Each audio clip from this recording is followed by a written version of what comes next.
اچھا جی، ہم آگے بڑھتے ہیں PK44 کی طرف، یعنی اب ہم جو ہے وہ اسٹیپ فارورڈ کر کے احمدآباد سٹی میں جا رہے ہیں،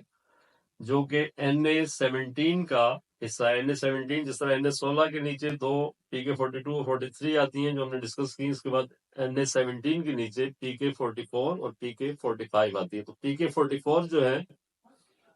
اس میں کون کون سے امیدوار ہیں جو ٹاپ پہ ہیں؟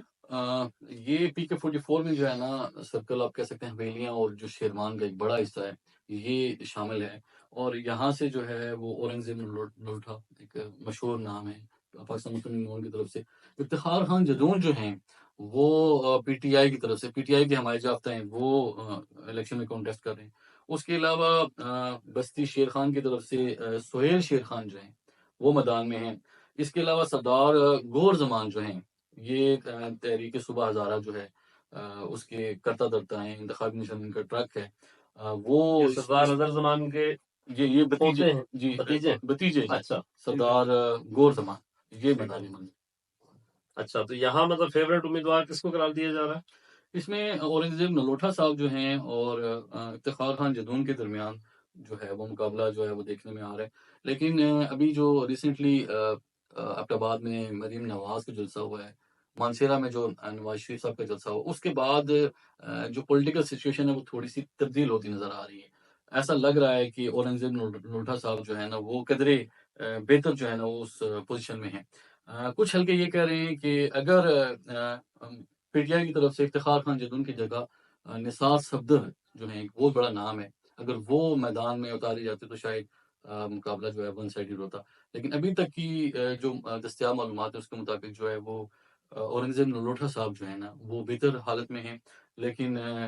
سردار گور زمان یہ بھی کرلال کلینی سے بلانگ کرتے ہیں، وہ بھی آپ کہہ سکتے ہیں کہ مقابلے کی پوزیشن میں، لیکن اصل جو مقابلہ ہے وہ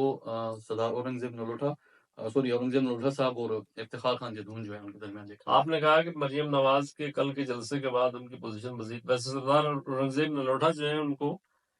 عام حالات میں بھی بڑا یعنی فلیکسیبل اور بڑا یعنی ایک ایسے پولیٹیکل ورکر کے طور پہ دیکھا جاتا ہے کہ جو سدا بہار قسم کے ہوتے ہیں اور ان کے حوالے سے پسندیدگی زیادہ ہے۔ آپ نے کہا کہ مریم نواز کے جلسے سے ان کو ایک اور مطلب ایک ایج حاصل ہوا ہے یا اس میں ایڈیشن ہو گیا ہے یعنی ان کی حمایت میں۔ تو اگر دوسری طرف ہم دیکھیں تو سردار مہتاب عباسی نے پچھلے دنوں جو حمایت کا اعلان کیا ہے اور اوپنلی کیا ہے ان کے گروپ نے PTI کے امیدوار کو، تو اس کا اثر نہیں پڑے گا اس پہ؟ بالکل جی، آپ نے سجاد صاحب بڑے ایک امپورٹنٹ پوائنٹ کی طرف توجہ مبذول کروائی ہے۔ اگر آپ دیکھیں تو سردار مہتاب صاحب جو ہیں ان کا شروع سے جو ہے نا سرکل بکول کی آباد کی سیاست میں یہ بیانیہ رہا ہے کہ ہم جو ہے نا اس ایریا کے لوگوں کو ہم نے جدون جو فیملی تھی یا سیاسی جو کہہ سکتے ہیں کہ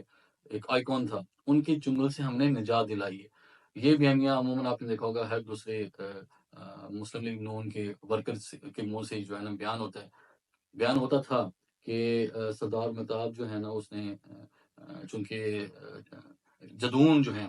عنایت جدون، اقبال جدون، پھر امان اللہ خان جدون، علی جدون، تو ان کا یہ تھا کہ پہلے یہ آباد سے ایک پرچی بھیج دیتے تھے اور جو ہے نا یہاں سے الیکشن میں جو ہے نا لوگ ووٹ ڈال کے جو ہے نا ان کے کینڈیڈیٹ کو کامیاب کروا دیں۔ بہت انفلوئنشل خاندان تھا سیاسی طور پر، لیکن اب کچھ جو ہے نا PTI کے حلقے، جماعت اسلامی کے حلقے، وہ پاکستان مسلم لیگ نون یا اسپیشلی جو ہے نا مہتاب خان کے جو حمایت میں ہیں ان کو یہ باور کروانے کی کوشش کر رہے ہیں کہ وہ جو بیانیہ تھا پچھلے 35 سے 40 سال کا بیانیہ کہ ہم نے جدونوں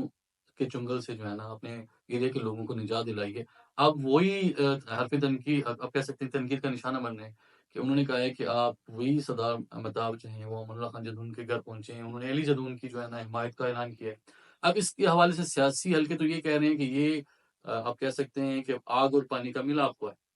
لیکن بہرحال اس آگ اور پانی کے ملاپ سے جو گراؤنڈ پہ نظر آ رہا ہے وہ یہ ہے کہ PTI کے امیدوار کو اس سے فائدہ پہنچے گا۔ تو چلیں ہم اس کو تھوڑا سا شارٹ کرتے ہوئے آگے بڑھتے ہیں، PK45 پہ آتے ہیں، اور یہ حلقہ ایک تو یہ کہ کن کن ایریاز پر مشتمل ہے اور اس میں کون کون سے امیدوار ہیں جو فیوریٹ ہیں یا جن کے درمیان کانٹیسٹ ہے۔ NA17 کا جو PK45 کا حلقہ ہے یہ جو ہے نا آباد سٹی اس کے اوپر زیادہ ڈپینڈنٹ ہے۔